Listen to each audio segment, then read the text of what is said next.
Bueno, buenas noches, mis estimados connacionales, paisanos, peruanos en el exterior.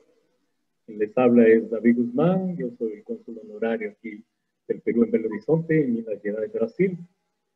Y les comento que un grupo de peruanos que vivimos aquí en Brasil, tanto peruanos como peruanos, nos daba una curiosidad tremenda de cómo van a votar. Y yo les decía de que dentro del consulado he recibido muchas preguntas sobre cómo va a ser las votaciones, de qué forma, ya cambió, ya no tenemos diputados, etcétera, etcétera, etcétera. Entonces decidimos invitar a Christopher Vizcardo. Christopher Vizcardo es un politólogo, ¿no? Entonces estuvimos en contacto con él para ver si él también hacía una presentación y nos aclaraba todos estos puntos, ¿no? Para que no quede una postura solo de uno o de otro. Entonces, bueno, esto lo hemos hecho por dos motivos. Uno, yo creo que es importante que también nosotros, que somos gobierno, estemos en contacto con nuestros connacionales, con los peruanos y expliquemos las cosas, ¿no? Esa que es una iniciativa nuestra, una iniciativa de este grupo, pero es importante sí tener esa relación entre los peruanos que están en el exterior y las personas que pueden informar. Y segundo motivo fue porque en las elecciones que ya son pasadas, ¿no?, que hemos tenido, yo vi que había muchos votos nulos, y esos votos nulos eran muchas veces porque eran viciados, ¿no? ¿Qué significa? O sea que realmente ellos votaban de una forma errada y se perdía el voto. Entonces yo creo que ahora, ya como nosotros, peruanos en el exterior, necesitamos tener un voto cierto, un voto concreto, un voto objetivo. Entonces por eso es la necesidad que vemos que hay que hacer este tipo de conversación, este tipo de presentación. Estos son los dos motivos. Uno, votar consciente, claro y objetivo. Y la otra, tener una relación más clara de los conceptos de las instituciones, ¿no? Saber qué hace el presidente, qué hace el vicepresidente, qué es ese parlamento andino, qué es el distrito 27, estos congresistas que nos van a representar también, son dos congresistas que vamos a tener ahora en el Perú, que van a representar a todos los peruanos que vivimos aquí afuera. Entonces es importante que estemos claros. Entonces yo le pido, paisanos peruanos, connacionales peruanos que vivimos afuera en el exterior, para estar atento a todo lo que diga Christopher, y al final de la presentación podemos hacer algunas preguntas, ¿no? Me las pasan por el charter y yo les transmito a Christopher. Esa va a ser la metodología. Entonces, buenas noches, mis estimados connacionales, y vamos a dar la bienvenida a Christopher. Christopher es un politólogo. Él nació en Huaraz, es peruano, pero a los 9 años su familia se fue a Utah, ¿no? Él estudió ciencias políticas en la Universidad del Valle de Utah, ¿no? Siguió haciendo sus prácticas en la Cámara de los Representantes del Estado de Utah y en el Senado de los Estados Unidos en Washington. Actualmente él estudia Derecho en la Universidad de Colorado de Boulder, ¿no? A pesar de la distancia de él estar en Estados Unidos, él siempre está manteniendo informaciones, contactos con los temas políticos del Perú. Y él desde enero viene haciendo unas entrevistas con todos los candidatos a los congresistas por los peruanos en el exterior. Entonces, con su programa Cara a Cara. Entonces, vemos que es una persona que está realmente empapada en este tema y vamos a escucharlo. Bueno, Christopher, bienvenido, y tienes tú la palabra y al final te hacemos algunas preguntas. Claro que sí, claro que sí. Bueno, para mí es un gusto tener esta oportunidad de poder dirigirme a todos los connacionales que se encuentran en Belo Horizonte, Brasil. Ha sido es una muy bonita experiencia poder saber de que estamos conectados a pesar de la distancia, de que, bueno, yo aquí desde Colorado y ustedes allá desde Brasil, que de todas maneras nos conecta a algo que es el Perú, ¿no? Y que nosotros estamos interesados lo suficiente para poder involucrarnos en lo que serán las elecciones Felicito a todos los que están presentes y que quieren informarse un poquito más. El propósito de esta charla es poder informarse un poco más sobre la forma correcta de votar en estas elecciones y también pues aprender un poquito más del sistema político peruano. Quiero agradecer al señor cónsul Guzmán que bueno, me da este espacio, que fue el que me invitó a poder hablar con ustedes. Y bueno, con eso voy a pasar a poder presentar, poner las diapositivas que tenía yo preparadas para esta lección y para poder hablar un poquito más sobre los temas específicos, ¿no? Así que vamos por acá. Como indiqué, esto es un informe preelectoral. ¿De qué cosa vamos a hablar el día de hoy? Vamos a hablar de varios temas que son importantes. Primero, las elecciones generales, que en verdad decimos elecciones en plural porque en verdad son 3 elecciones diferentes y vamos a hablar sobre cada una de esas 3. Después vamos a hablar sobre la forma correcta de votar y a lo que me refiero con esto es exactamente cómo es que se tiene que marcar un voto para que ese voto sea válido.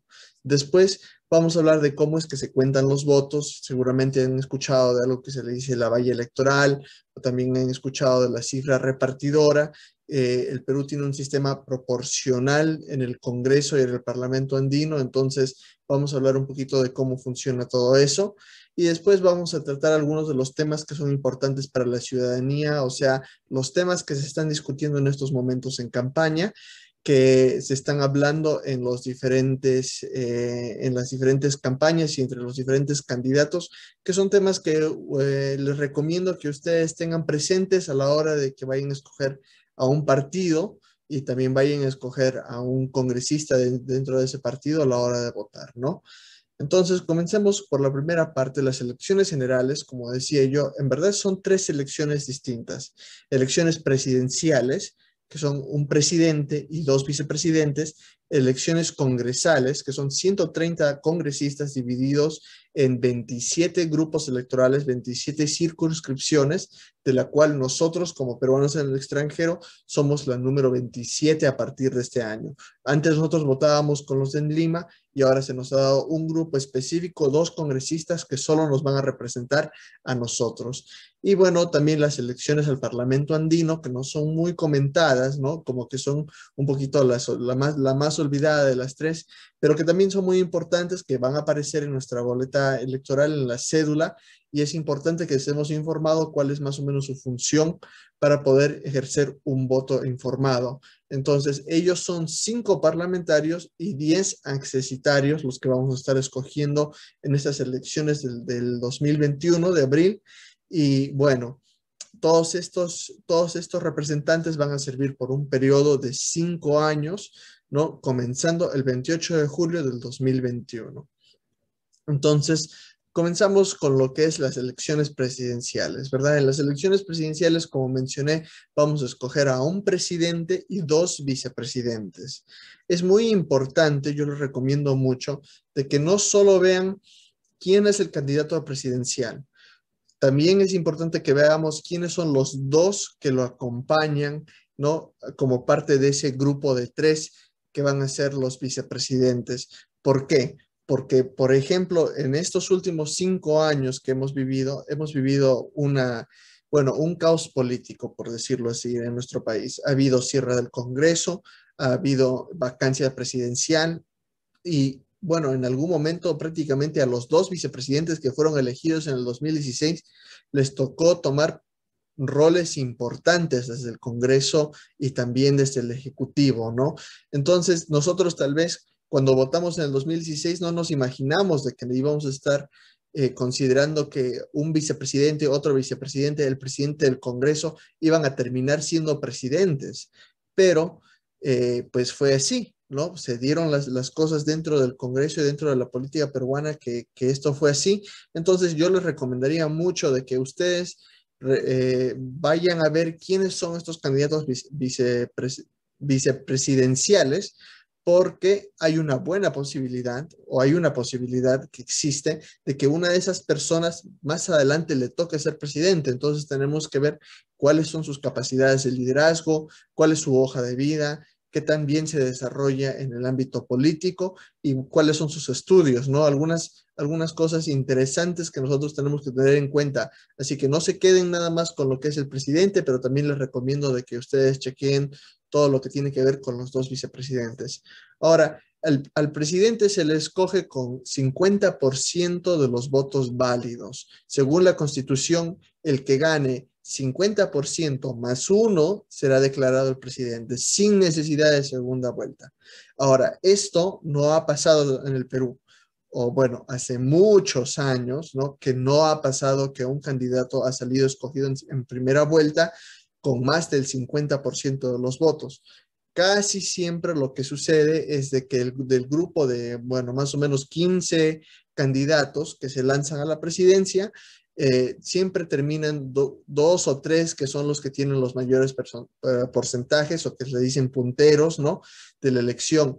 Y usualmente se ve que ellos ganan de entre un 20 a un 35 o tal vez 40% del voto popular, y que eso les permite pasar a una segunda vuelta. Una segunda vuelta se da cuando ninguno de los candidatos llega al 50% más uno de los votos.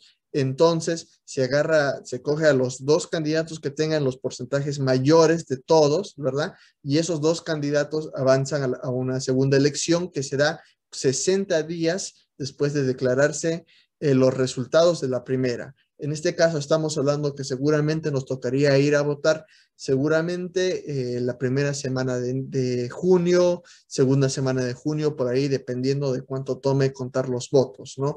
Entonces, en otros años hemos visto que hay, como digo, dos candidatos o tres candidatos que son los que están más altos en las encuestas. En este año estamos viendo que el voto está muy fracturado por toda la situación de crisis que hemos vivido en el país. Hay que estar muy atentos porque podría ser de que en esta elección un candidato que nada más tiene un 15% y otro candidato que tiene, no sé, un 12% sean los que terminen en segunda vuelta, cuando usualmente eran 25 a 45% de lo que se necesitaba para pasar a segunda vuelta. ¿Por qué? Porque el voto, como digo, está muy fracturado y no hay ningún candidato que se diga, bueno, este es el favorito o estos dos son los que están saliendo adelante más, los más populares, ¿no? El voto está muy dividido. Entonces, yo les recomendaría de que presten atención a eso a la hora que le van a dar su voto, que puedan más o menos darse cuenta cuáles son los candidatos que tienen posibilidades de pasar a segunda vuelta y cuáles son los que no. Entonces, para poder aprender un poquito más sobre el presidente y sobre el poder ejecutivo, vamos a hablar un poquito sobre las atribuciones del presidente de la República. O sea, ¿cuál es la chamba, por decirlo así, ¿no? Del presidente de la República? ¿Cuál es su trabajo que él tiene que desarrollar en estos 5 años? Primero, y lo más importante es cumplir y hacer cumplir la Constitución, los tratados, leyes y demás disposiciones legales del gobierno, ¿no? Esto quiere decir que el presidente recibe la ley del Congreso y la tiene que el Poder Ejecutivo reglamentar, o sea, implementar, crear las reglas de cómo es de que esa ley se va a cumplir. Y es su trabajo dentro de los diferentes ministerios y diferentes organizaciones que conforman el Poder Ejecutivo, hacer de que una ley pase nada más de palabras a acciones que puedan ayudar a la ciudadanía, ¿no? Fuera, no sé, una ley de presupuesto, una ley del sistema jurídico que determine diferentes crímenes, penalidades, impuestos. Todas esas leyes el presidente las tiene que hacer cumplir, ¿no? Entonces, aparte, el presidente dirige la política general del gobierno y las relaciones exteriores. Cuando decimos política general del gobierno, es de que el presidente da la pauta de cómo es de que se debe llevar, cuáles son las iniciativas que él piensa que son importantes que se tienen que llevar a cabo, ¿no? Para eso es de que da un discurso cada año en el 28 de julio, en el que él más o menos explica, él o ella explican cuáles deberían ser las directrices, las propuestas que él quiere desarrollar en el siguiente año y también da un recuento de cómo le ha ido el año pasado, ¿no? Entonces, ellos son los que más o menos dirigen el país dando las ideas que ellos creen que el país debe seguir. Por eso decimos que es la política general del gobierno. Y la parte de relaciones exteriores significa que el presidente, mediante el ministro de Relaciones Exteriores, que también le dicen el canciller, es el que se comunica con otros países. Ahora, esto lo digo porque es muy importante. Nosotros vivimos en el extranjero, muchos de los congresistas o muchos de los candidatos que hemos escuchado dicen, bueno, yo voy a arreglar los tratados internacionales, ¿no? Porque nosotros necesitamos pensiones, que las pensiones sean iguales en Perú y en Italia. Entonces, yo voy a promover un tratado de cooperación entre los dos países. Está bien, el congresista que represente a los peruanos en el extranjero, pues puede él impulsar desde el Congreso, promover, ayudar, poner presión para que se lleven estas negociaciones a cabo, pero quien tiene la potestad de llevar estas negociaciones y de firmar un acuerdo, ¿no?, entre un país y otro, es el presidente de la República. No es necesariamente el congresista. Entonces hay que tener en cuenta eso, ¿no? No nos pueden estar prometiendo cosas los congresistas que vamos a elegir que no está dentro de sus potestades, como lo menciona la Constitución. Ahora, la Constitución se puede cambiar, no sé, puede haber reformas, etcétera, etcétera. Eso se podrá ver más adelante, pero por lo menos ahorita, como está escrita la Constitución, así es como son las reglas, y el congresista no puede atribuirse cosas que no le pertenecen, que pertenecen al presidente o al ministro de Relaciones Exteriores. Entonces, es muy importante que lo tengan en mente al escuchar las propuestas que vayan desarrollando los diferentes candidatos al Congreso. Y por último, el presidente preside el sistema de defensa nacional, o sea, organiza, distribuye y dispone del empleo de las Fuerzas Armadas y de la Policía Nacional, o sea, de que él tiene a su cargo todo lo que es las Fuerzas Armadas. En caso de que haya una emergencia o un ataque, una guerra, el presidente es el que coordina cómo se dará la defensa del país. También las Fuerzas Armadas se pueden usar en casos de emergencia, en casos de que ha habido un desastre natural, ¿no?, para poder ayudar a la ciudadanía, para poder socorrer a los que viven en el país, ¿no? Entonces, estas son las atribuciones principales del presidente de la República. Así que ahora vamos a pasar a hablar un poquito más sobre el Parlamento andino. Vamos a hablar, me voy a saltear por un momento lo que es el Congreso, vamos a hablar del Parlamento andino. Todos los que son peruanos, últimamente en los pasaportes se habrán dado cuenta que, como lo tengo yo ahí en la imagen, dice Comunidad Andina, en la parte más arriba, más arriba que siquiera de lo que dice República del Perú, dice Comunidad Andina. ¿Por qué?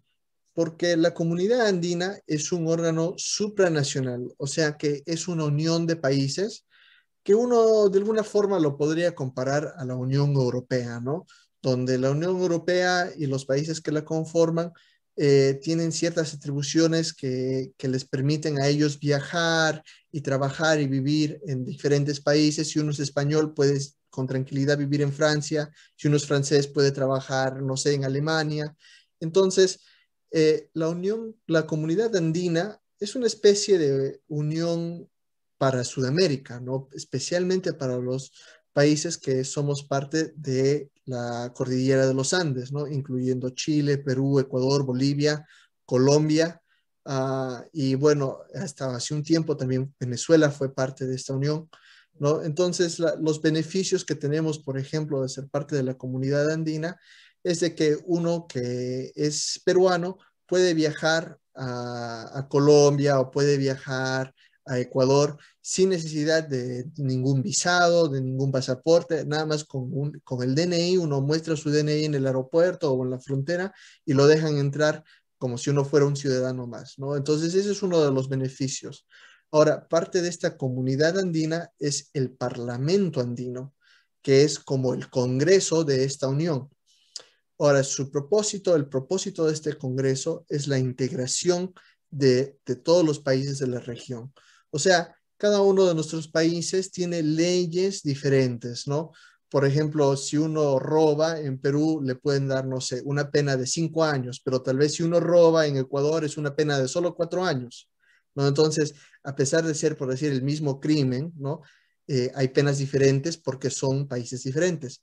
El Parlamento andino considera de que todo lo que son leyes que regulan las empresas, que regulan el medio ambiente, que regulan los crímenes, todas esas cosas deberían ser más o menos iguales porque se supone que nosotros somos una unión de países, ¿no? Entonces su trabajo es la armonización de las legislaciones.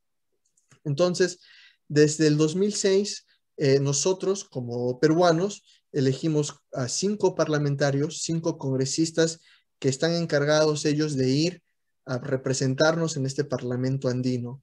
La sede del Parlamento andino se encuentra en Bogotá, Colombia, y los parlamentarios viajan una vez al mes para poder ellos hacer sus reuniones legislativas y también se reúnen en Perú una vez a la semana, ¿no? Entonces, una vez en Colombia y después las siguientes 3 semanas es una reunión local en Lima en la que se reúnen los 5 parlamentarios y coordinan cuál es su agenda de trabajo que ellos piensan llevar a Colombia, a Bogotá todos los meses, ¿no?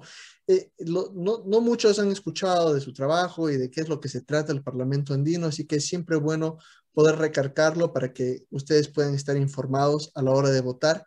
¿Por qué es que tienen esa columna? Como dije yo, son 3 columnas las que van a ver en la cédula de votación. La tercera columna es donde usted tiene la opción de poder escoger sus representantes para el Parlamento andino.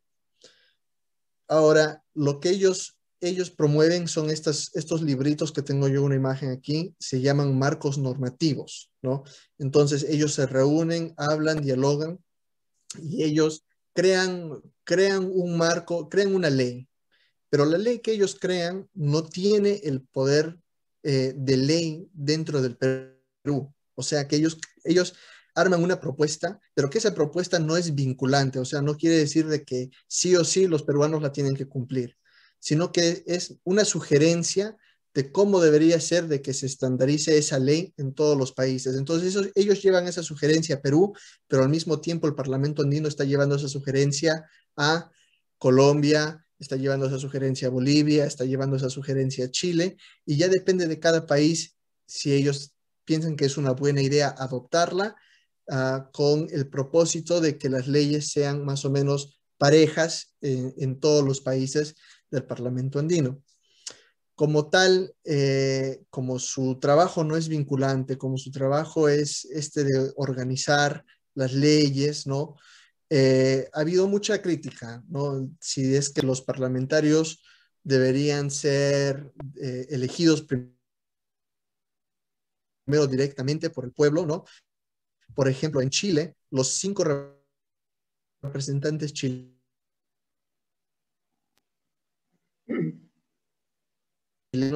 no son parlamentarios andinos,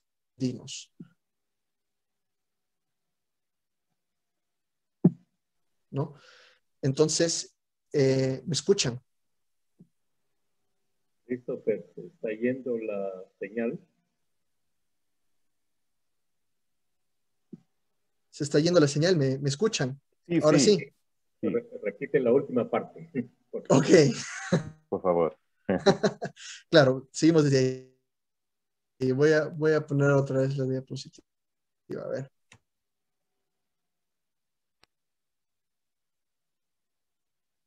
Oh, a ver, vamos a seguir donde estábamos. Como decía yo, estas leyes llevan la propuesta o no.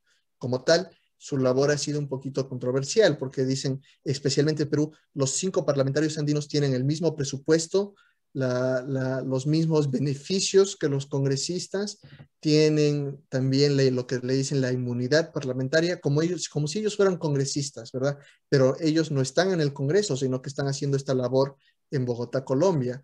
Entonces la gente dice, bueno, esto es un gasto, ¿qué beneficios nos lleva?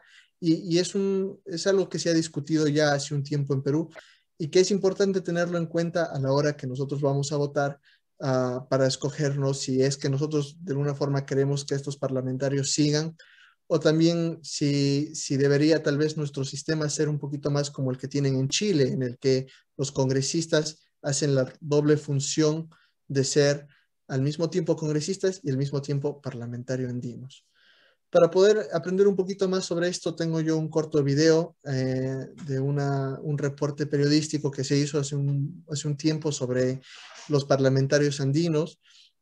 Cuando se disolvió el Congreso en el año 2019, no se disolvió el Parlamento andino. Eso quiere decir de que los 5 parlamentarios que se escogieron en 2016, ellos continuaron a pesar de que hubo cambio de presidente, que hubo cambio de Congreso, etcétera, etcétera. Ellos han seguido su labor, ¿no?, en el Parlamento andino. Entonces, este video nos muestra quiénes son los parlamentarios andinos que nos representan en estos momentos y comenta un poquito sobre su labor y sobre, bueno, este tema, como les digo, que es algo controversial, si es que ellos deberían seguir o si es de que el Perú debería optar por otra forma de elegirlos, ¿no? Vamos a darle play. Me dicen si lo pueden escuchar. Conózcala en el siguiente informe. 3 fujimoristas, un integrante de Frente Amplio y otro de Peruanos por el Cambio, conforman el nuevo Parlamento andino. Ellos son Rolando Sousa Guanambal, Mario Zúñiga Martínez, Jorge Romero Castro, Alan Fairley Reynoso y Cosme González Fernández. Pero ¿sabe cuáles serán sus funciones?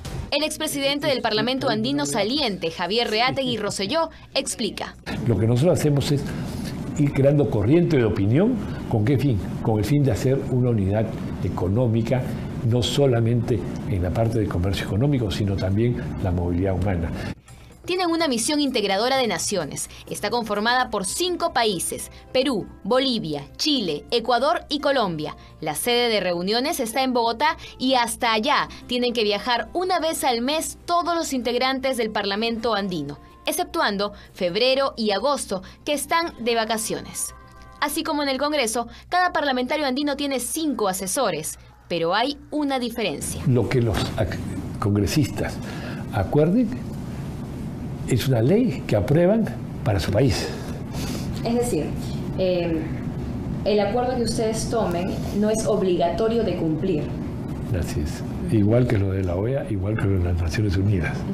Cada parlamentario andino gana 15.600 soles mensuales. Hace 3 años se planteó cerrarlo por sus altos costos y escasos resultados, pero Reátegui no está de acuerdo con esta opción. Uno de sus logros es el incremento del presupuesto anual en el Perú para mejorar la educación. Ellos se reúnen 3 veces a la semana en nuestro país y su labor es tan desconocida que incluso el 26,22% de peruanos votó en blanco y el 18,9% vició su voto. Así es. Así que ahora toca hablar un poquito sobre el Congreso, ¿verdad? Que es lo más interesante. A los que estamos en el exterior nos han puesto la chapa de PECs, peruanos en el extranjero, los PECs. Y se nos dice que somos parte del distrito 27. ¿Por qué 27? Porque hay 24 departamentos, una provincia constitucional del Callao 25, Lima Metropolitana 26, y nosotros vendríamos a ser el grupo número 27, la circunscripción 27 dentro del Congreso. O sea que cada uno de estos 27 grupos escoge a sus propios congresistas. Esto no era así antes. Nada más, por ejemplo, en la elección del 2020, nosotros escogíamos los mismos congresistas que escogía Lima Metropolitana, como lo tengo ahí en el mapa. Pero ahora se ha decidido que nos deben separar para que nosotros tengamos nuestra propia representación, ¿no? Entonces, por eso es de que si ustedes escuchan, el distrito 27, se están refiriendo a los peruanos en el extranjero, que ahora tenemos 2 escaños, 2 curules, 2 congresistas que nos representarán directamente en el Congreso de 130 en Lima. Ahora, las funciones del congresista son 3: legislar, representar y fiscalizar. Eso es todo lo que hace el congresista. Lo digo otra vez porque es importante saber estas cosas al uno escuchar las propuestas. Uno va a escuchar propuestas de todo tipo, ¿verdad? Hay gente que dice que nos puede solucionar y hacernos a todos felices y darnos todo lo que necesitamos, ¿verdad? Y son promesas de campaña, ¿no? Durante la campaña el político se trata de vender, pero a la hora que uno llega al Congreso o llega a la presidencia, tiene que tener muy en claro cuál es su función. Por eso es de que yo pongo que es legislar, representar y fiscalizar. Ahora, para ver nada más qué es lo que no debe hacer un congresista, qué es lo que no puede hacer. Primero, hacer obras. crear empleo, construir hospitales, carreteras, parques. Si un congresista le promete que va a crear, no sé, un hospital para los peruanos en Brasil, pregúntese si esto es algo que está dentro de legislar, algo dentro de representar o dentro de fiscalizar, ¿no? O sea, ¿cuál de esas tres funciones? O sea, si me dice, voy a construir un hospital, ¿cómo es que esto se acomoda en verdad?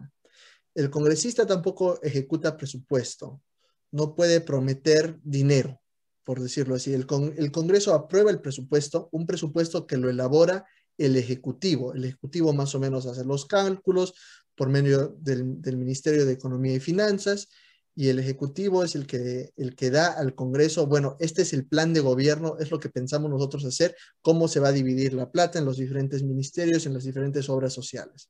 El congresista no puede prometer que, no sé, que nos va a dar un bono, no puede prometer de que se nos va a devolver la plata de la ONP o de la AFP, porque como vemos, por ejemplo, esas leyes que trató de pasar el Congreso sobre el presupuesto y sobre el dinero de las pensiones han sido declaradas inconstitucional por el Tribunal Constitucional. Entonces, ahora, uno puede tener una opinión si eso es bueno o no, ¿no?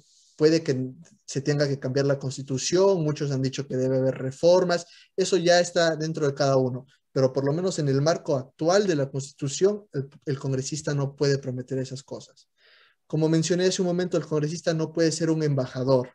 Uno ha escuchado yo una propuesta que dice, yo voy a luchar como congresista peruano, voy a luchar para que se dé la ley de reforma migratoria en Estados Unidos, porque en Estados Unidos tenemos muchos compatriotas que están ilegales, que necesitan ellos papeles, que quieren sacar su green card. Yo voy a trabajar para eso. Bueno, como congresista, ese congresista va a estar en Lima, no va a estar en Washington, ¿no? Entonces no puede ser un embajador. Puede representar, sí, puede influenciar, puede presionar, puede reunirse con el embajador, reunirse con el ministro de Relaciones Exteriores, pero el congresista en sí no es un embajador que va a viajar a otro país a hacer lobby por una causa como es, ¿no?, la ley migratoria, ¿no? Ahora, el congresista tampoco puede meter preso a los corruptos. Puede pasar leyes que son anticorrupción, ¿no? Para que no se use el dinero, no se malgaste o no se pierda, ¿no? No vaya a manos inescrupulosas. Pero el congresista no es el Poder Judicial, o sea que el congresista no ve los casos de los juicios, no es un abogado, no es un procurador, ¿no? Entonces no puede prometer de que sí, si me escogen a mí se va a acabar la corrupción el día de mañana. Es un poquito más complicado que eso, ¿no? Entonces, es importante saber estas cosas a la hora que uno le toca ejercer el voto y está escuchando lo que están proponiendo los congresistas. Ahora, ¿cómo escoger un congresista? Paso 1, primero le recomiendo siempre de que escoja un partido. ¿Por qué? Porque en el Perú no hay candidatos independientes. Yo no me puedo lanzar sin un partido. Si yo me lanzo, tiene que ser con un partido que va a formar una bancada en el Congreso. Las decisiones en un congreso se toman por mayoría, por grupo de personas, no por tribus separadas o por personas separadas, ¿no?, que van a actuar por sí solas. Entonces, antes de pensar en un congresista que le gusta, primero piensa en un partido, en un plan de gobierno. Dice, bueno, esta es una buena idea. Si una vez que escoge más o menos un partido que le agrada, entonces paso número 2, puede escoger a 1 o 2 candidatos dentro de ese partido para que puedan ser sus representantes, ¿no? Esto es lo que se le llama el voto preferencial. Una vez que uno escoge, marca el partido que quiere, tiene 2 recuadros en blanco donde uno puede poner el número, ¿no? A mí me gusta el congresista número 1, a mí me gusta el congresista número 2, entonces está escogiendo dentro del grupo de congresistas del partido, está escogiendo a los que son de su preferencia. Entonces, con esto dicho, vamos a ver más o menos cómo es que se forma, cómo es que se debe marcar la forma correcta de ejercer el voto, ¿no? Como les dije, tenemos el presidente, vicepresidente a un lado, congresistas y parlamento andino. Y más o menos es como esa imagen que ustedes ven en la pantalla, es que se va a ver su cédula el día de la elección, ¿no? Entonces, cuando se trata del presidente, estas 2 formas de votar que ven en la pantalla son votos válidos. Uno puede marcar una X o puede marcar una cruz en la foto, o puede marcarlo en el símbolo, o puede marcarlo en el símbolo y la foto. Pero esas dos formas se van a contar. El que cuente los votos, ese es un voto válido. Ahora, esto no es un voto válido. Cuando la X está fuera del recuadro, no marcó el símbolo o no marcó la cara, entonces es un voto nulo. Igual, si usted marca un símbolo de un partido y marca la foto de otro partido, de otro candidato, entonces ahí también es un voto nulo. O si marca dos símbolos de dos partidos diferentes, es un voto nulo, ¿verdad? No se puede contar, no se puede distinguir por cuál de los dos votó. Ahora, cuando se trata del Congreso y el Parlamento andino, el recuadro que van a ver es ese recuadro que se encuentra al medio, ¿verdad? El cerdito, los dos cuadrados, ¿verdad? Si usted quiere votar por el cerdito, puede votar de cualquiera de las formas que se ven alrededor. Estas 4 imágenes que tengo ahí son formas válidas de votar. Eso quiere decir que puede, por ejemplo, marcar nada más la X sola, sin nada. Puede marcar la X en los 3 recuadros si quiere. Puede marcar la X y después usar los votos preferenciales. Los votos preferenciales son del 1 al 4, porque solo tenemos 4 candidatos por partido en el distrito de peruanos por el extranjero. Entonces usted puede marcar el chanchito y poner el número 1 y el número 2, por ejemplo, si le gustan el candidato número 1 y el candidato número 2, o puede nada más poner el candidato 1 y dejar el otro recuadro en blanco. No tiene que usar los 2 recuadros. Los recuadros son completamente opcionales. Ahora, lo que no debe marcar son estos ejemplos. En el primero vemos que la persona marcó 2 partidos. No hay forma de distinguir cuál de los 2 partidos prefería. En la segunda marcó el símbolo de un partido, pero escogió el congresista de otro partido. También no hay forma de distinguir cuál de los 2 prefiere. No puede hacer eso porque tiene que ser el mismo partido y los congresistas dentro de ese partido. Y en el último marcó dos partidos y 2 congresistas preferenciales dentro de 2 partidos diferentes. Entonces, si usted hace esto, está viciando su voto, ¿verdad? Si va a usar, como digo, el voto preferencial, tiene que ser los 2 números dentro del mismo partido. No pueden ser partidos diferentes. Así que una vez de que se termina todo el proceso electoral, lo que sigue es el conteo de los votos. Es un tema un poquito complicado de explicarlo, así que tengo aquí un corto video donde nos lo explican de una forma más simple.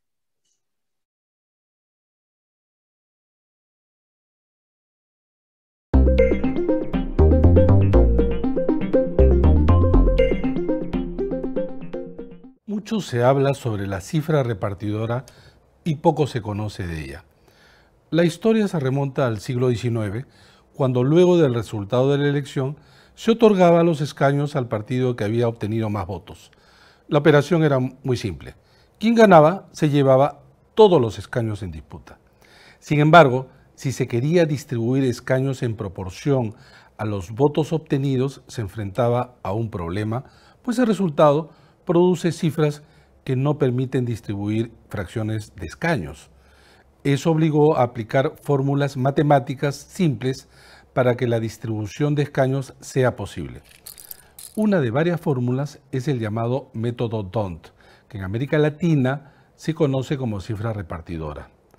Esta fue creada por el matemático belga Victor D'Hondt en 1878 y consiste en dividir el total de votos logrados por cada partido entre una constante o cifra repartidora y obtener la cantidad de escaños en proporción a los votos obtenidos.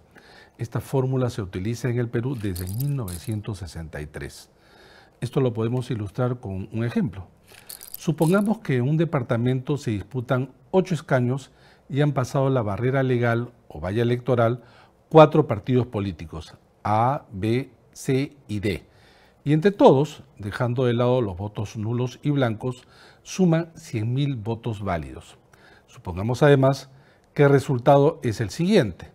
Partido A, 41.000 votos, partido B, 29.000 votos, partido C, 21.000 votos y partido D, 9.000 votos. La operación tiene los siguientes pasos. Primero se divide los votos de cada lista entre los números sucesivos 1, 2, 3 y 4, que es el número de partidos que compiten en este departamento. Así, por ejemplo, el partido A, que obtuvo 41.000 votos, se divide entre 1, cuyo resultado es 41.000, entre 2, 20.500, entre 3, 13.666 y entre 4, 10.250. Esto mismo se hace con el resultado del partido B, C y D.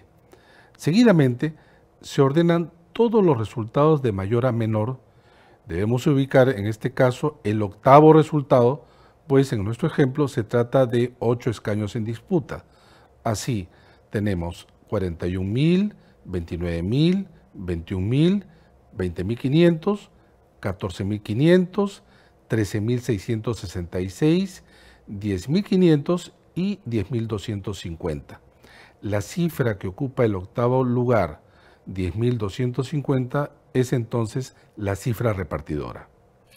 Luego se divide este resultado entre los votos obtenidos por cada partido. De esta operación se toman únicamente los números enteros que serán los escaños asignados. En nuestro ejemplo, el partido A consigue 4 escaños, el B 2 escaños, el C 2 escaños y el D ningún escaño. Esta operación se debe realizar en cada uno de los departamentos del país y así completar la composición del Congreso. Ciertamente, en la vida real, las cifras son más complejas. La buena noticia es que una vez obtenidos los resultados finales, el programa de la OMPE realiza la operación en segundos y el elector solo tiene que esperar. No es necesario, pues, aprender más matemáticas.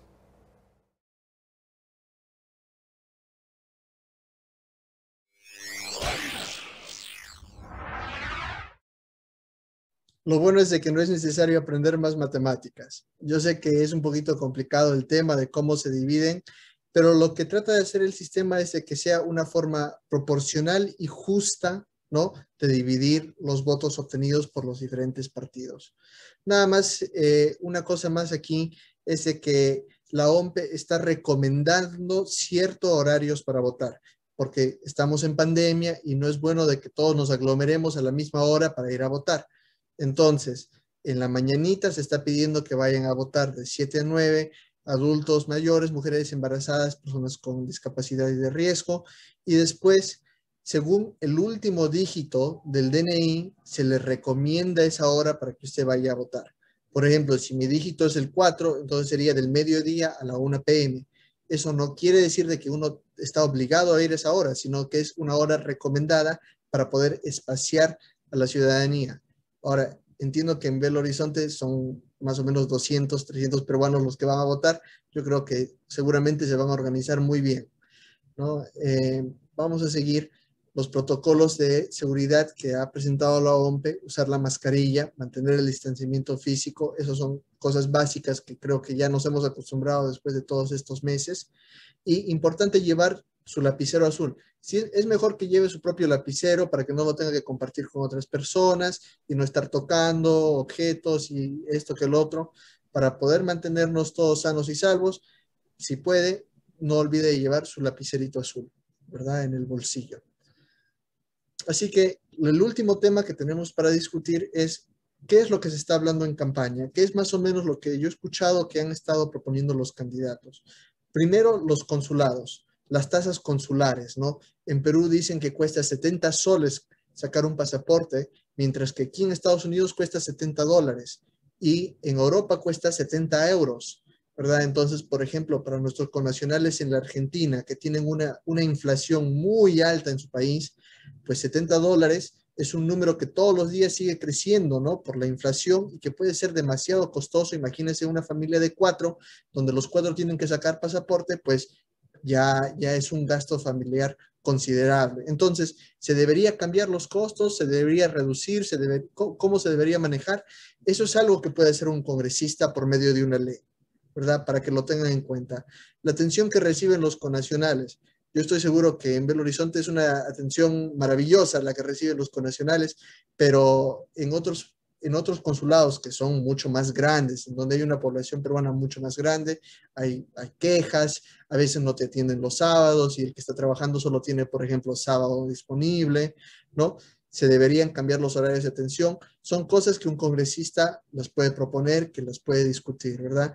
La digitalización de los trámites, o sea, que no todo tenga que ser con el papel y con los 20 sellitos que acostumbramos en Perú, ¿verdad? Todos papel y sellitos, papel y sellitos. En otros países ya se hace todo electrónicamente. Uno lo manda y ya nada más se lo envían por un correo electrónico. Es algo que podemos considerar que se podría actualizar en los consulados. Los consejos de consulta, por ejemplo, que dice ahí el punto número 2, son consejos de ciudadanos dentro del propio país que son los que representan, son como un pequeño congreso dentro del consulado. Si el cónsul, vamos a decir que sea como el presidente, por decirlo así, es un pequeño grupo de connacionales que se supone que son los que representan y que van comunicándose con el cónsul para poder solucionar problemas que tengan la comunidad. Ahora, estos han estado inoperativos por un tiempo. La ley que los creó dificultó también la forma en que se deberían escoger estos consejos de consulta. Entonces, es un tema que se está discutiendo mucho en esta campaña y es a lo que ustedes pueden prestar atención al estar ustedes informándose cuáles son las diferentes propuestas que están presentando los congresistas sobre los consejos de consulta y cómo se deberían modificar. Otros temas importantes, la ley del retorno. La ley del retorno se dio durante el segundo mandato del presidente Alan García, que era una ley que facilitaba ciertos costos, facilitaba ciertos servicios a los peruanos que decidían terminar su vida en el extranjero y volver a su país, ¿verdad? Que querían otra vez ya volver a su tierra. Les daba ciertas facilidades y algunos dicen que deberían ser más, otros dicen que deberían ser menos, que no ha sido eficiente la ley del retorno. Es importante que escuchen qué es lo que están diciendo los candidatos sobre la ley del retorno. El fondo de emergencias, algunos dicen, mira, tuve a mi mamá enferma y tuve que hacer una apoyada en Italia para poder costear su tratamiento. Quiero que me ayude el consulado. Algunos están proponiendo de que haya un fondo de emergencia para eso. ¿Eso es correcto o no? ¿Qué tan grande debería ser ese fondo? ¿Cómo nos lo costeamos? Es una cosa que tienen que estar prestando atención al escuchar a los candidatos. El otro es el número de representantes. En verdad nosotros tenemos 3.5 millones de peruanos en el extranjero. Casi un millón de esos peruanos van a votar este 11 de abril, pero solo se nos da 2 escaños. A cambio, por ejemplo, en Arequipa, que tienen más o menos 1 millón de votantes, o sea, más o menos el mismo tamaño que los que estamos afuera, a ellos les dan 6 escaños. Entonces, de repente, deberíamos tener más congresistas PECs, ¿no? O de repente deberíamos tener menos congresistas PECs. Es algo que tiene que pasar una ley y tiene que tal vez pasar hasta una reforma constitucional sobre el tema. Entonces, lo pueden tener en cuenta. Y otra cosa que se menciona mucho son los temas coyunturales del Perú, o sea, de que el congresista para el extranjero va a legislar para sus connacionales afuera, pero también le va a tocar tomar muchas decisiones que tienen que ver con lo que está pasando dentro del país.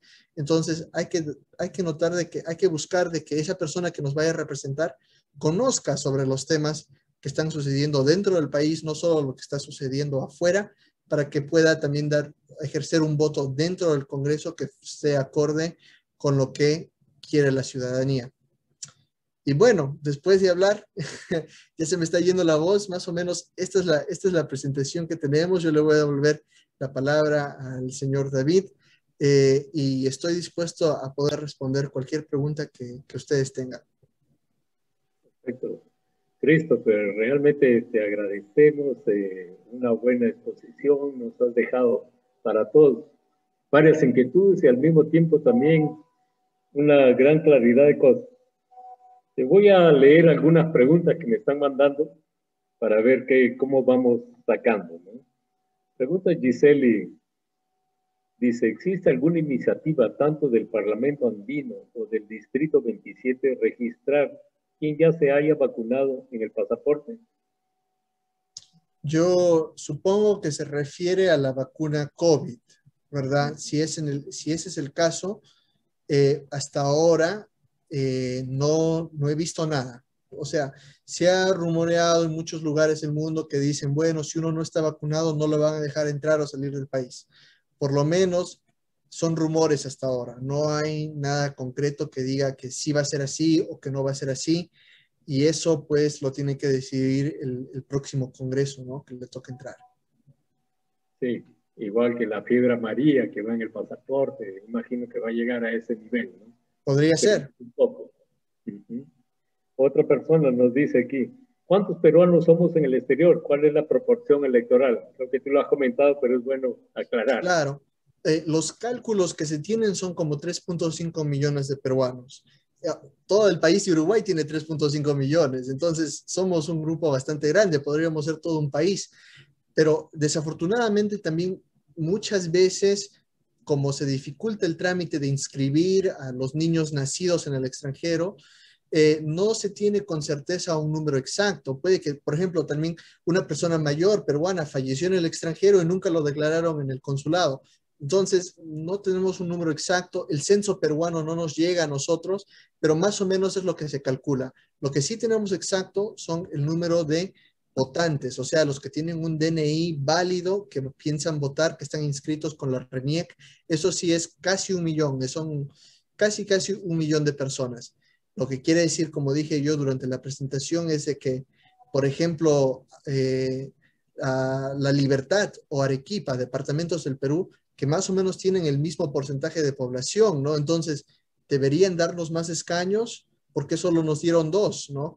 Deberíamos ser más representantes. Eso es algo que se está proponiendo y es algo que se está discutiendo en la campaña, ¿no? Perfecto. Mira, me hacen varias preguntas, ¿no? Uno, ¿cuántos son los candidatos? ¿No? Bueno, claro, los candidatos. No vamos a hablar de política, ¿no? Pero... Solo para dar un número, los candidatos ahorita mismo son 64. Son 64 los candidatos que están peleando por 2 escaños. Son 4, cada partido se le ha permitido tener hasta 4 candidatos diferentes.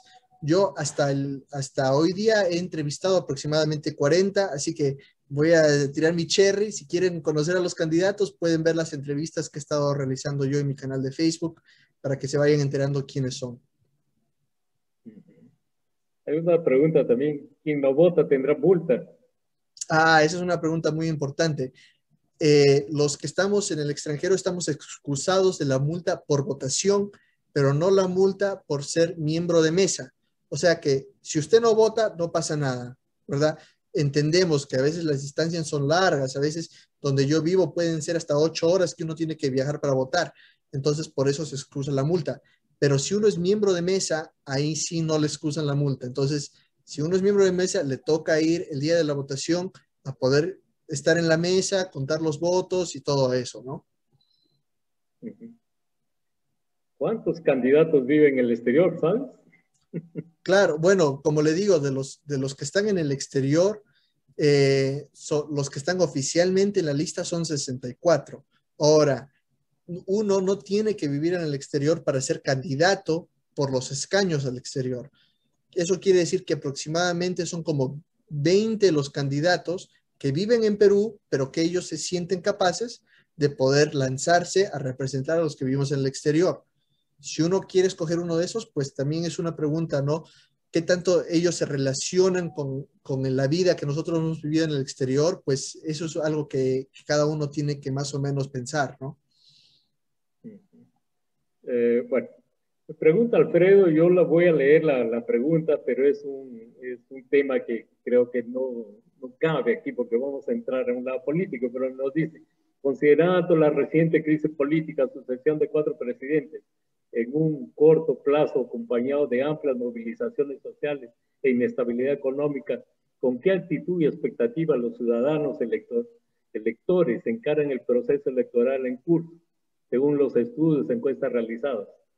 Es un tema que realmente yo lo veo muy, muy amplio y cada uno va a tener su opinión, ¿no? Lo más simple que puedo decir es de que no tenemos encuestas para los peruanos en el extranjero, así que si uno quiere números concretos, desafortunadamente los medios de comunicación no nos han dado números exactos. Como dice el cónsul, es la opinión de cada uno, ¿no? Cuántos vayan a votar y todo eso.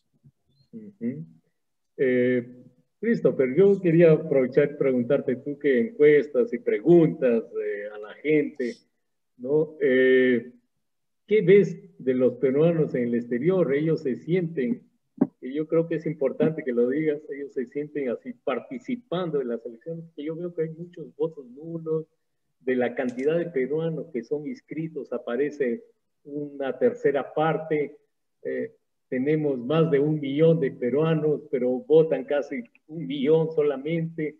¿A qué se debe eso? ¿Qué crees tú? ¿Qué nos falta? Por lo menos algo para ayudar a nuestros paisanos. Bueno, la decisión de ejercer el voto es muy personal, ¿no? Y depende de cuánto uno se sienta conectado y cuánto uno está interesado en el Perú. O sea, si uno quiere votar, a pesar de estar afuera, bienvenido. Y si de repente no se siente tan conectado con su patria, está bien, uno tiene la elección de poder vivir, la forma de tener la vida que uno quiera y relacionarse con el país que uno quiera, ¿no? Con tal que uno lo haga por la vía legal, claro. Ahora, hay una cosa que muchos expertos dicen que podría ayudar a que la gente se anime más a votar, sería el famoso voto postal. La ley del voto postal ya pasó el Congreso, pero no ha sido reglamentada por la OMPE. Ese es el problema. Porque como les contaba, por ejemplo, yo me crié en el estado de Utah. En el estado de Utah, recorrerlo de un lado al otro son 6 horas. Entonces, a veces un connacional le tocaba viajar hasta 4 horas para votar, ¿verdad? Entonces ya entre las 4 horas de ida, las 4 horas de vuelta, el pasaje, el alojamiento, no, tal vez dice, no vale la pena, prefiero pagar la multa o prefiero, bueno, igual no me van a multar, ¿no? Con el voto postal, eso quiere decir que en muchos países, especialmente en Estados Unidos y Europa, donde hay un sistema postal que es bueno, ¿no? Se puede mandar esa cédula de votación directamente a su casa, uno lo recibe, la marca y la pone en el correo y se va. Otra opción que se está considerando es que se haga un voto electrónico, o sea que le va a llegar un correo electrónico, uno lo abre, vota ahí nada más en el website de la OMPE y manda el voto directamente a Lima, ¿no? Por el website de la OMPE. Se está considerando, es algo que se está debatiendo mucho en la campaña. Y bueno, ¿qué tan seguro es? ¿Qué tan seguro es el voto postal? Bueno, ya eso depende de la opinión de cada uno y cuál prefiere, ¿no? Ok. Mira, aquí hay una pregunta interesante, nos dice Carmen, de los candidatos que has entrevistado para el Parlamento andino y para el Distrito 27, la mayoría o la minoría tiene grado universitario, o sea, presenta conocimientos mínimos para representación en el Congreso. Ahora, la Constitución peruana dice que los requisitos para ser un congresista es nada más que uno sea peruano de nacimiento y tenga 25 años. Y bueno, y que tenga su DNI en regla, ¿no? Esos todos los requisitos. Y entonces ya depende de cada uno si quiere que sea, no sé, que tenga doctorado, maestría, etcétera, etcétera. De lo que yo he podido ver, yo diría que aproximadamente 1/3 de todos los candidatos tienen estudios universitarios, sea bachiller o posgrado, ¿no? Entonces, es un número considerable, pero si eso es importante para ustedes, pues yo les recomendaría que hay algunos websites que puedo compartir donde más o menos dan información de la hoja de vida de los candidatos, donde a usted le puede salir esa información y puede ver qué candidato usted considera preparado para representarlo, ¿no? Con estudios, etcétera, etcétera. Otra cosa, preguntan si los congresistas tendrán sus asesores o consultores. Bueno, que Sí, les sí, explique sí. cómo funciona cada congresista, ¿no? Claro, cada congresista recibe una pensión, bueno, no una pensión, una mensualidad, ¿verdad? Que es su salario personal, y también recibe lo que le dicen es un gasto de instalación, que es un dinero que se le proporciona para que se pueda mudar de donde sea que se encuentre, para que se pueda mudar y establecer en Lima, porque la sede del Parlamento está en Lima. Entonces quiere decir que los peruanos que viven, que van a representarnos, que viven afuera, van a tener que mudarse a Lima seguramente. Se les da un dinero para eso. Después también se les da un dinero para que ellos tengan una oficina con asesores. Y si no me equivoco, son 5 asesores los que pueden tener ellos, ¿no? Y son personas que ellos escogen que ellos consideran que les pueden asesorar y pueden ayudar en la labor legislativa. Y los que estamos en el extranjero, esos congresistas, los dos que vamos a escoger, tienen los mismos derechos, las mismas prerrogativas que cualquier otro congresista, así que también van a recibir esa ayuda y van a recibir ese dinero. Perfecto. Bueno, hay varias preguntas. Vamos a ver aquí una que sea, bueno, aquí Sus amigos nos dicen, en su evaluación, tanto dentro como fuera del Perú, ¿qué factores influyen más significativamente en las preferencias de los electores por los candidatos? ¿Cuál es el peso de los agentes de mercado en estas elecciones? Esa pregunta está un poco compleja. Lo que yo les puedo indicar es más o menos lo que le enseñé, que son los temas que se están discutiendo, ¿no? Como es el consulado, el voto postal, los consejos de consulta. Esos son los temas que se están discutiendo, pero ya quisiera yo darles tal vez un análisis más concreto, pero como les digo, no, los números no existen y también es preferible no opinar de temas muy políticos. Es preferible que cada uno tenga su opinión mejor. No, y no es el objetivo de esta presentación. Algunas personas me preguntan cómo va a ser la votación en Belo Horizonte. Yo ya lo voy a explicar porque en cada país también va a depender. Ahora, los mayores de 60 años van a tener preferencia en las primeras horas, ¿no? Eso lo vamos a hacer y las elecciones son el 11 de abril, ¿no? Y ahí vamos porque de alguna otra forma tenemos votantes, pero no hay esa cantidad, ¿no? Y después tenemos que decir los horarios exactamente. Una última pregunta, no sé cómo estamos con tu horario, vamos a hacer unas No, dos sí, más. está bien, siga, Sí. siga, no, son pasa preguntas si interesantes. No hay suficiente voto? Quiere decir, si la mayoría no vota, ¿por qué no está de acuerdo si las personas anulan el voto? En Perú solo se cuentan los votos válidos, o sea que muchas personas pueden votar en blanco o nulo y eso no va a afectar los resultados de la elección. De alguna forma, lo que pasa es de que como el Congreso, por ejemplo, es proporcional, si hay pocos votos válidos, quiere decir de que los resultados puedan ser desproporcionales a los votos, ¿no? Sucedió en el 2016, una bancada creo que sacó entre el 20 y 25% del voto, pero les dieron como el 50% de los escaños. ¿Por qué? Porque la gente, pues, no votó, no hubieron suficientes votos válidos para que se pueda hacer una votación más proporcional. Ahora, ¿qué sucedería si es de que no hay suficientes votos válidos y la mayoría de las personas deciden no votar? Tendría que ser más del 50%, ¿no? O sea, estaríamos hablando de condiciones críticas y para ser honesto, tendría yo que revisar la legislación actual, las reglas de la OMPE, las reglas del Jurado Nacional de Elecciones para darles una respuesta concreta que seguramente está regulada, que está enmarcada por lo que ellos tienen, pero yo no, en estos momentos no lo sé y lo digo muy honesto, ¿no? Si uno no sabe, es mejor ser honesto que decirles un cuento, ¿no? No estoy muy seguro cuál sería el paso a seguir en ese caso. Bueno, pero no, está claro, pues lo que cuentan son los votos no nulos. Válidos, claro. Válidos. Entonces, ok. Bueno, me dicen también cuál es el nombre de su canal de YouTube. Ah, bueno, sí. Sí, les voy a dejar el link aquí en Facebook, en el chat lo voy a copiar.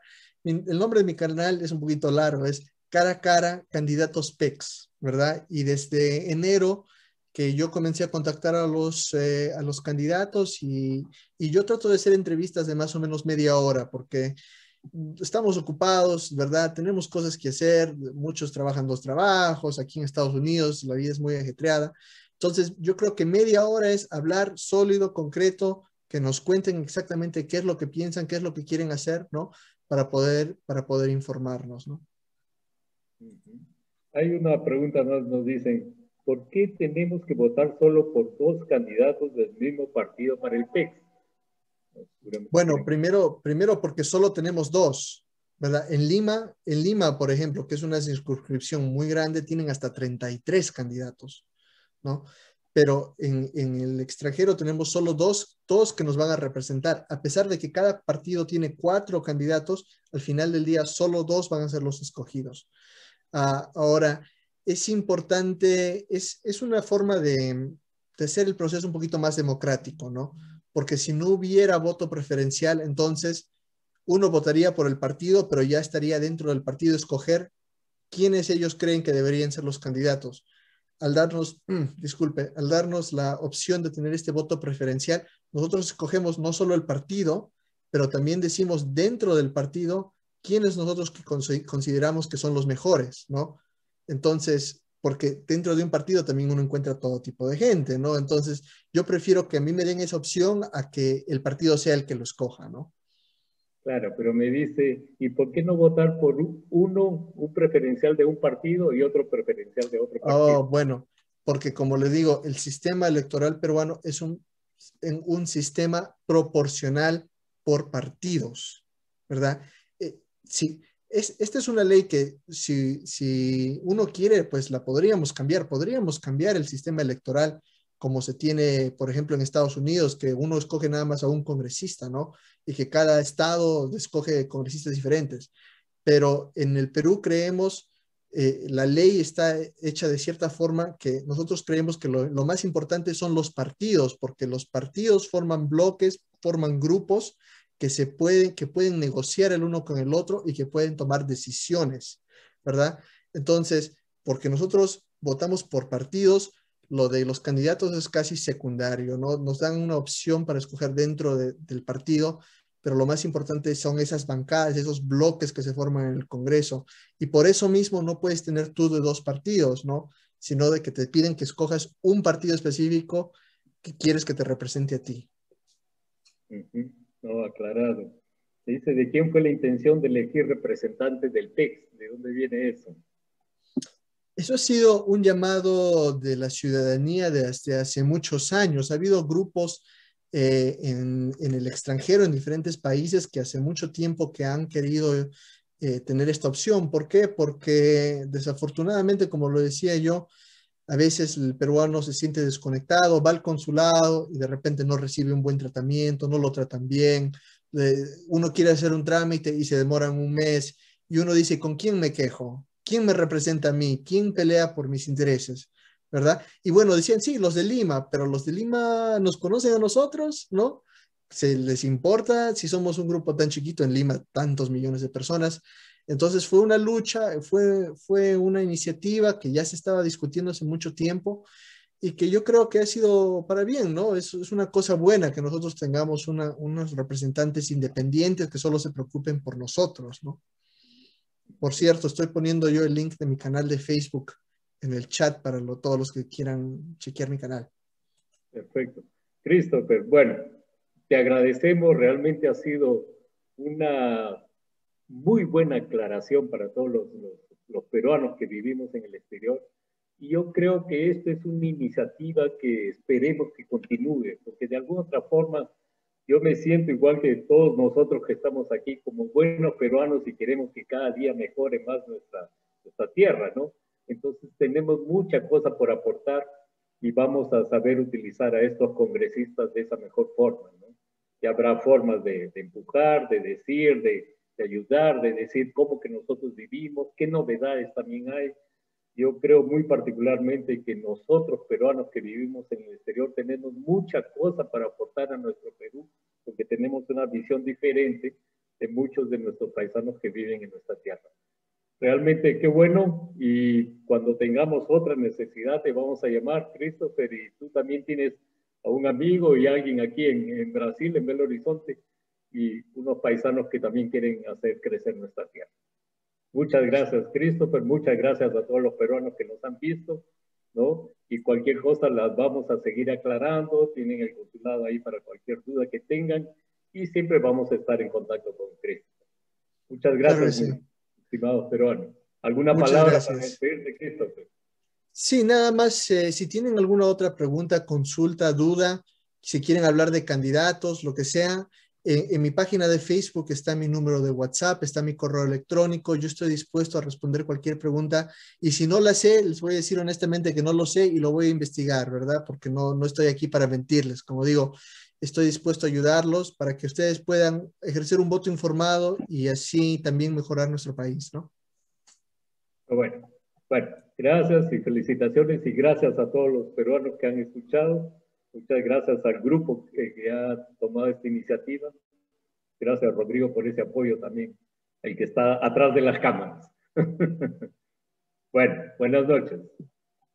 Nos vemos el 11 de abril en las elecciones.